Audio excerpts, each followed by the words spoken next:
Assalamualaikum warahmatullahi wabarakatuh. Selamat siang kepada Ibu Dr. Panca Noviartami STMT. Perkenalkan, nama saya Naval Antares dengan NIM 073222069. Di sini saya akan menjelaskan peranan mekanika batuan. Eh, yang pertama, komposisi batuan di Indonesia masih belum berkompaksi dan terbentuk pada masa kuarter. Geologi kuarter atau geologi muda adalah proses serta peristiwa geologi di bumi terjadi dalam 2 juta tahun terakhir. Zaman geologi kuarter dibedakan menjadi kala Pleistosen dan kala Holosen. Skala waktu geologi kuarter termasuk bagian dari masa Kenozoikum yang periodenya sampai 1,8 juta tahun terakhir dan ditandai dengan evolusi manusia. Penyajian data geologi pada masa geologi kuarter ini menggunakan peta geologi tematik. Zaman kuarter merupakan zaman yang termuda dalam subdivisi kristal stratigrafi, 4 kali lipat. Pembagian zaman ini diusulkan pada tahun 1759 oleh Giovanni Arduino. Arduino sendiri tidak pernah menggunakan secara langsung istilah quaternario yang berarti ukuran keempat. Konsep zaman kuarter ini hanya terakan 250 tahun sejak pertama kali digunakan. Periode zaman kuarter ditetapkan dengan basis satuan 1,8 MegaAnum. Skala waktu geologi untuk zaman kuarter ini tidak lagi digunakan setelah Gradstein dan rekan-rekannya menetapkan skala waktu geologi yang baru. Skala yang baru ini belum digunakan secara resmi oleh Komisi Internasional Stratigrafi maupun oleh ICS atau Persatuan Internasional untuk Ilmu Geologi. Namun skala waktu geologi telah memperbanyak diskusi produktif tentang status zaman kuarter dan tersier. Tipe-tipe batuan yaitu metamorf, sedimen, batuan sedimen, dan batuan beku. Batuan sedimen itu apa? Batuan sedimen itu batuan endapan yang terbentuk di permukaan bumi pada kondisi temperatur dan tekanan yang rendah. Batuan ini berasal dari batuan yang lebih dahulu terbentuk yang mengalami pelapukan erosi dan kemudian lapukannya diangkut oleh air, udara, atau es yang selanjutnya diendapkan dan berakumulasi dalam cekungan pengendapan membentuk sedimen. Material sedimen itu kemudian terkompaksi dan mengeras, mengalami litifikasi, dan terbentuklah batuan sedimen. Yang selanjutnya ada batuan metamorf. Batuan metamorf atau malihan adalah satu kelompok utama batuan yang merupakan hasil transformasi atau perubahan dari suatu tipe batuan yang telah ada sebelumnya. Protolit atau suatu proses disebut metamorfisme yang berarti perubahan bentuk. Batuan asal ini atau batuan protolit yang dikenai panas lebih besar dari 150 derajat Celcius dan tekanan ekstrim 1500 bar akan mengalami perubahan fisika atau kimia yang menyebabkan protolit dapat berubah batuan sedimen, batuan beku, ataupun batuan metamorf lain yang lebih tua.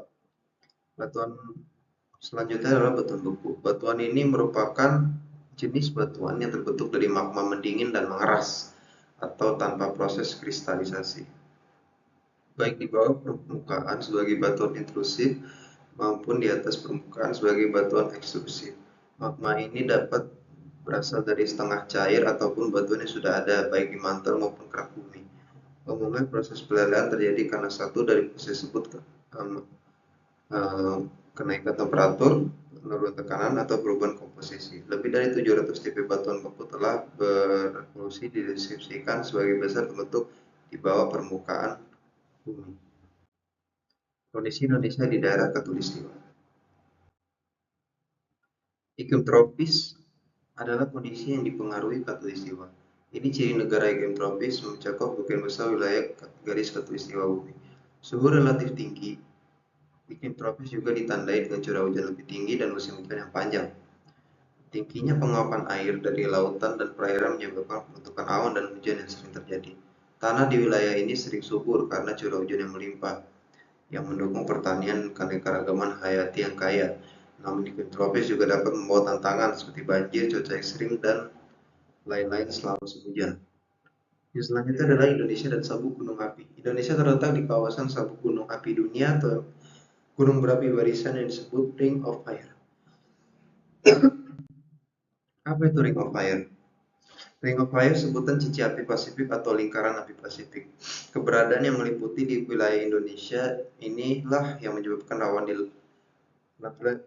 bencana gempa bumi hingga gunung meletus. Namun, secara letak geografis Indonesia berada di wilayah Ring of Fire atau cincin api Pasifik atau lingkaran api Pasifik. yakni pertemuan tiga lempeng tektonik dunia seperti Indo-Australia, Eurasia, dan Pasifik. Oleh sebab itu, Indonesia termasuk rawan dilanda bencana seperti gempa bumi, letusan gunung berapi, hingga tsunami. Nextnya adalah Indonesia dan jalur gempa. Indonesia terapit oleh banyak lempeng di dunia dan juga terdapat ring of fire menyebabkan Indonesia menjadi rawan gempa. Nah, selain faktor gunung api, Indonesia juga terletak di beberapa lempeng tektonik. Lempeng tektonik itu ada yang bertabrakan, ada yang saling tarik-menarik, dan saling bergeser. Ini juga akan menyebabkan getaran yang besar, dan Indonesia memiliki banyak sesar dan patahan. Kondisi Indonesia dan peran mekanika batuan dalam masalah kestabilan. Ini sangat berpengaruh terhadap kestabilan karena mekanika batuan Indonesia berbeda dengan wilayah lain di luar Indonesia. Indonesia adalah negara tropis yang memiliki suhu dan iklim panas dan hujan. Kestabilan dipengaruhi oleh batuan, jenis tanah, dan kondisi alam. Kestabilan tanah dan kestabilan bawah tanah itu dipengaruhi oleh jenis-jenis batuan yang ada dan tekanan. Kalau misalnya tanahnya sedang kering, biasanya tekanannya tidak terlalu besar, tekanan normal dan tekanan gesernya. Jika kondisi sedang hujan di luar, di atas, air masuk ke dalam tanah, nah itu menyebabkan tanah itu semakin berat dan tekanan itu semakin besar. Nah, ini adalah data pusakanya. Terima kasih telah saya presentasikan. Untuk kurang lebihnya mohon maaf. Assalamualaikum warahmatullahi wabarakatuh.